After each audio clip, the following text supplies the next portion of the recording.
नमस्कार। आज हम बात करते हैं बीए प्रथम वर्ष हिंदी साहित्य के प्रथम प्रश्न पत्र की। मैं डॉक्टर रेखा वर्मा, राजकीय मंगल महाविद्यालय डीडवाना से। आज का मेरा विषय है सूर्य काव्य में वचन तुकधारी का पल्लवन। भावप्रवीण कलाकार अपनी अभिव्यक्ति अनूठे ढंग से करता है। उनके कथन में चमत्कार और वैचित्र्य स्वभावतः बिना प्रयास के ही आ जाता है। सुर में जितनी ही सहृदयता और भावुकता है, उतनी ही अधिक चतुरता और वाक विदग्धता भी है। बाल लीलाओं और प्रेम प्रसंग एवं घृणाओं के लिए सुर के पास आश्रय रूप में पर्याप्त घटनाएं थीं, जिनसे भी सरलता और स्वाभाविकता से अभिव्यक्ति करते चले गए। किंतु प्रबलम में प्राय घटनाओं का अभाव है, इसलिए अनेक विदग्धतापूर्ण अभिव्यक्ति प्रकारों का सहारा सुर को लेना पड़ा। सुर का भ्रमर की इसी तरह के वचन तुकधारी का पल्लवन काव्य है।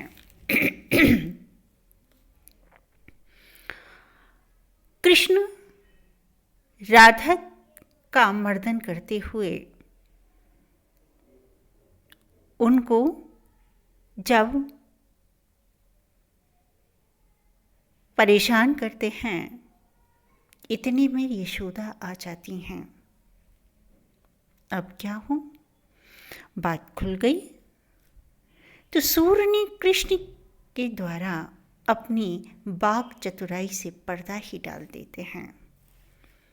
तत्क्षण रुदन करत मनमोहन मन में सुधि उपजाई, देखो ढीठ दीत नहीं मैया राखी गेंद चुराई। इसी प्रकार से गोपी का हाड़ टूटकर भाग जाते हैं और गोपी यशोदा से उनकी करतूतें बखानती हैं, तो झट उसे झूठा बनाते हुए कहने लगते हैं, झूठे मुही लगावत ग्वारी, खेलत ते मुही बोल लियो, यही दो भुज भरी दीन अनकवारी। अब ऐसी रसिक शिरोमणि की विदग्धता पर कौन मुक्त ना हो जाएगा। संपूर्ण भ्रमर गीत वचन चातुरी और भावपूर्ण कला विदग्धता से भरा हुआ है। कृष्ण गोपियों का हृदय चुराकर चले गए। इस अन्याय की गोपियों के हृदय में कुड़न है। वे कृष्ण की अंग अंग की कुटिलता और रग रग में भरी हुई कृतघ्नता को कितनी विदग्धतापूर्ण रीति से व्यक्त कर रही हैं।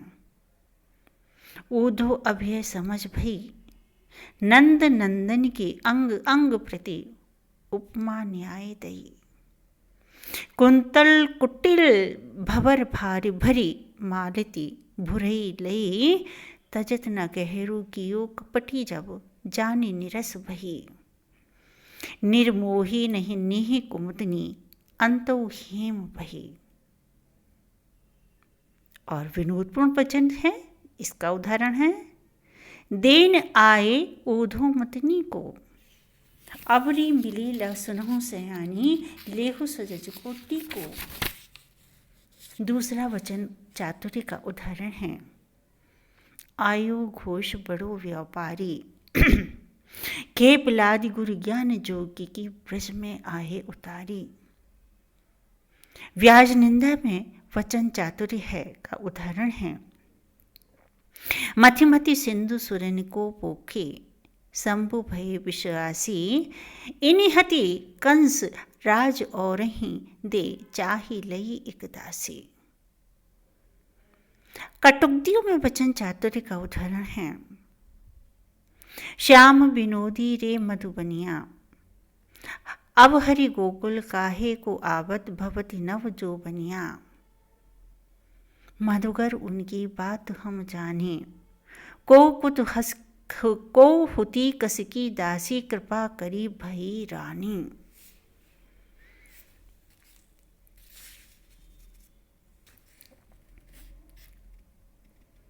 सूर काव्य की समस्त कलात्मकता का मार्मिक निरूपण है। सूरदास रससिद्ध कवि थे, साथ ही उनके काव्य में उच्च कोटि की कला विकास भी हुआ है। उन्होंने हरि लीला का वर्णन अत्यंत ढंग से किया है, इसीलिए उनकी कविता सहृदय जन को भाव विभोर कर देती है। कौन ऐसा कवि है, सहृदय है, जो सूर की कविता सुनकर अपना सिर नहीं हिलाता। सूर काव्य का निर्माण प्रमुख रूप से भगवत लीलाओं के वर्णन एवं गायन हेतु हुआ है, जिसका कथावृत्त सूक्ष्म है और इसके आधार पर सूर ने एक ही प्रसंग का अनेक पदों में बड़ा रसपूर्ण, मौलिक एवं चमत्कारी वर्णन किया है। भागवत के आधार पर जो कथा प्रसंग वर्णित है, उनमें अप्रस्तुत विधान नहीं है तथा उन प्रसंगों का सामान्य रूप से वर्णन कर दिया गया है। यही स्थिति दास्य भाव की भक्ति के अभिव्यंजक पदों की है। इष्टदेव की वंदना एवं प्रशस्ति में सामान्य रूप से दृष्टांत अलंकार प्रयुक्त हैं, किंतु राधा कृष्ण के रूप सौंदर्य का वर्णन करते हुए कवि ने अनेक नवीन उद्भावनाएं की हैं तथा अलंकारों का उन्होंने व्यापक रूप से प्रयोग किया है। सूर की अलंकार योजना भावानुसारणी है। उन्होंने अनुप्रास, यमक, श्लेष और वक्रोक्ति का सुंदर प्रयोग किया है। सूर काव्य में शब्द अलंकार और अर्थ अलंकार दोनों की स्थिति है, किंतु अपेक्षाकृत अर्थ अलंकार की बहुलता है। सूर उक्ति वैचित्र्य और वाग्वैधक्ति के कुशल चितेरे हैं। वक्रोक्ति उक्ति की वक्रता रस की प्रतीति कराने का सशक्त साधन है।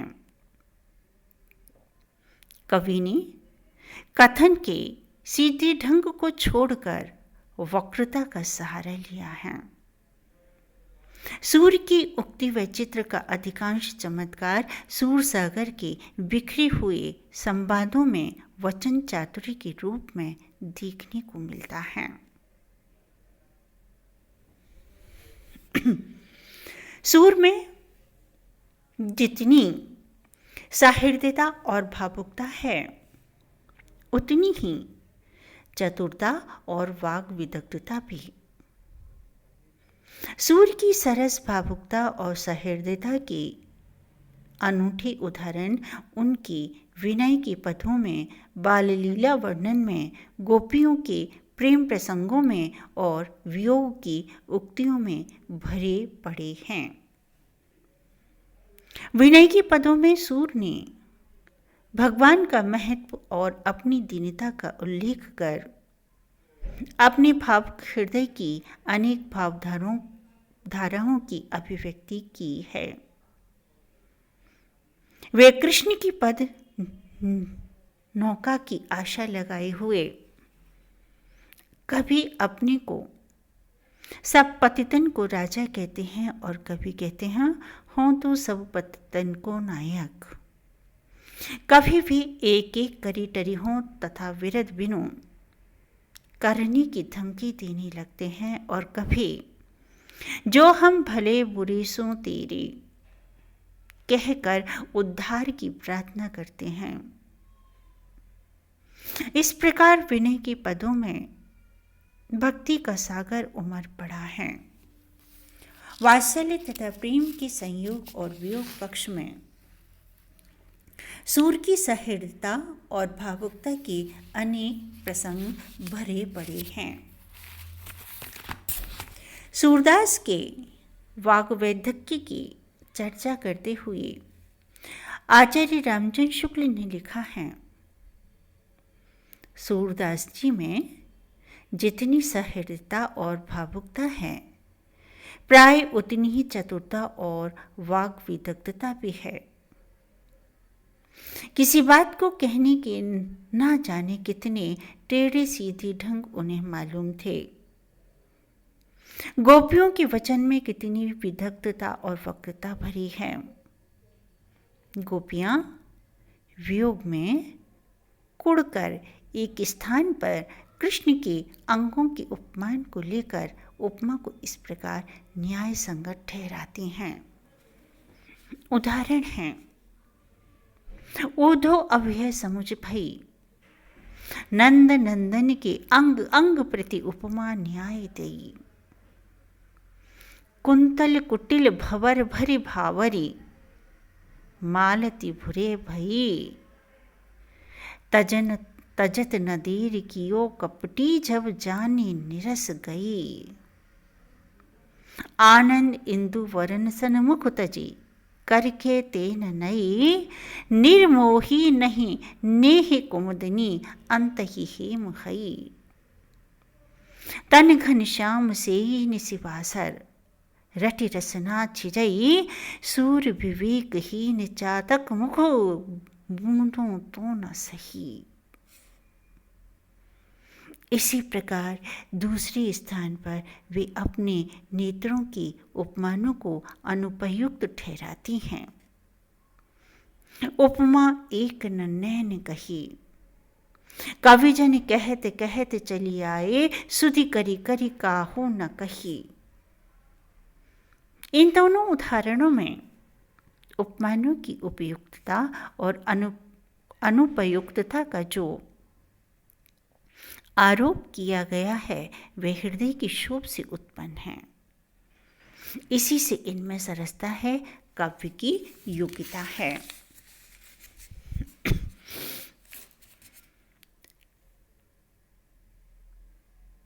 गोप ललनाओं के मुख से निकलने वाली ये वक्रोक्तियां माधुर्य रस से पूर्ण हैं।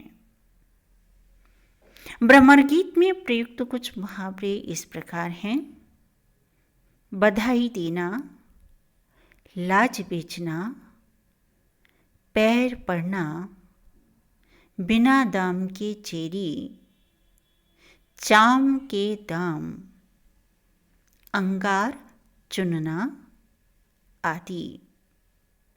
सूर ने भ्रमर गीत प्रसंग में लोकोक्तियों का भी प्रयोग किया है, जैसे प्रीतिकर काहो सुख न लेहो। दूसरा, होनो होऊ सो होऊ। तीसरा, जो जारे पर लौन। अगला, मंगल कूप खर खरे। और अगला, पवन को भुस भयो। गोपियों ने कुब्जा के प्रति जो उक्तियां कही हैं, वे कटु व्यंग से भरी हुई हैं। उद्धव के निर्गुण का खंडन तो व्यंगोक्तियों के द्वारा ही किया गया है। जोग हमको भोग को जाही, कौने सिख सिखाई। आए जोग सिखावन पांडे, परमारथी पुराण नीलादि जो बन डारे टाड़े। इस प्रकार से कहा जा सकता है कि सूर मन की सूक्ष्म भावों की वक्रता और विदग्धतापूर्ण अभिव्यंजना में अपनी समता नहीं रखते। भाव जगत के मर्म के इस कलाकार सूर की कला कुशलता और वाग विदग्धता अनूठी है। उसमें जितनी ही सहृदयता और भावुकता है, उतनी चतुरता और वाग विदग्धता भी है।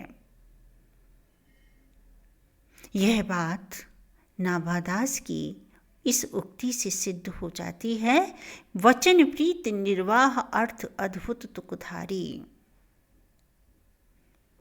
सूर काव्य में अर्थ की गंभीरता के साथ ही वाग विदग्धता भी है। उनके काव्य में भाव और कला पक्ष का मणि कांचन संयोग मिलता है। वे अंधे थे किंतु दिव्य दृष्टि संपन्न भी थे। अतः उनके हृदय में दिव्य दृष्टि से जो हरिलीला आभासित हुई, उसे उन्होंने अपने पदों में प्रस्तुत किया। उनके काव्य में भाव, सौंदर्य, सृष्टि और अर्थ व्यंजना बड़ी उत्कृष्ट है। सूर काव्य की विशेषता उनका भाव सौंदर्य चित्रण भी है। मधुर भाव की व्यंजना में सूर अत्यंत मौलिक और प्रभावशाली दिखाई पड़ते हैं। भ्रमर गीत का प्राण व्यंगार्थ है।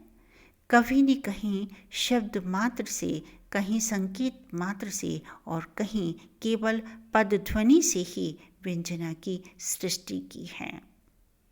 इसीलिए सूरदास उपालंब के द्वारा प्रेम की व्यंजना करने में अद्वितीय ठहरती हैं। धन्यवाद।